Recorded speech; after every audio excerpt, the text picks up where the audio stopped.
ಒಮ್ಮೆ ನಾನು ಭಕ್ತರ ಜೊತೆ ಅರಸಂಗಿ ಎಂಬ ಊರಿಗೆ ಹೋಗಿದ್ದೆ. ಅಲ್ಲಿ ಕೆಲವು ಬ್ರಾಹ್ಮಣರು ನನ್ನ ಬಳಿ ಬಂದು ತಮ್ಮ ನೋವನ್ನು ಹೇಳಿದರು. ಊರಿನ ದೇಸಾಯಿ ಎನ್ನುವ ವ್ಯಕ್ತಿ ಶಾಸ್ತ್ರಪೂಜೆಗಳ ಮೇಲೆ ನಂಬಿಕೆ ಇರದೆ ಬ್ರಾಹ್ಮಣರಿಗೆ ಕೊಡುತ್ತಿದ್ದ ಜಮೀನನ್ನು ಬಲವಂತವಾಗಿ ಕಿತ್ತುಕೊಳ್ಳುತ್ತಿದ್ದ. ಆಗ ನಾನು ದೇಸಾಯಿಯನ್ನು ಭೇಟಿಯಾಗಿ ಶಾಸ್ತ್ರಗಳ ಮಹತ್ವವನ್ನು ಹೇಳಿದೆ. ಆದರೆ ದೇಸಾಯಿ ನಂಬಲಿಲ್ಲ. ಅವನು ಹೀಗೆ ಸವಾಲು ಹಾಕಿದನು: ನಿಮ್ಮ ಶಕ್ತಿ ಸತ್ಯವಾಗಿದ್ದರೆ ಇಲ್ಲಿ ಇರುವ ಒನಕೆಗೆ ಜೀವ ಕೊಡಿ ನೋಡೋಣ.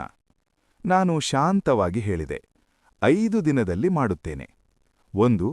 ನಾನು ಆ ಒನಕೆಯನ್ನು ನೆಲಕ್ಕೆ ನಾಟಿದೇನು. 2. ಪ್ರತಿದಿನ ಮೂಲರಾಮನ ತೀರ್ಥವನ್ನು ಅದರ ಮೇಲೆ ಸುರಿದು ವೇದಮಂತ್ರಗಳನ್ನು ಜಪಿಸಿದೇನು. 3. 2ನೇ ದಿನದಿಂದ ಅದರ ಬಣ್ಣ ಬದಲಾಗಲು ಶುರುವಾಯಿತು. 4. 4ನೇ ದಿನಕ್ಕೆ ಅದರಲ್ಲಿ ಸಣ್ಣ ಚಿಗುರುಗಳು ಕಾಣಿಸಿಕೊಂಡವು. 5. 5ನೇ ದಿನಕ್ಕೆ ಆ ಒನಕೆ ಹಸಿರು ಎಲೆ ಮತ್ತು ಮುಗ್ಗುಗಳಿಂದ ತುಂಬಿತು.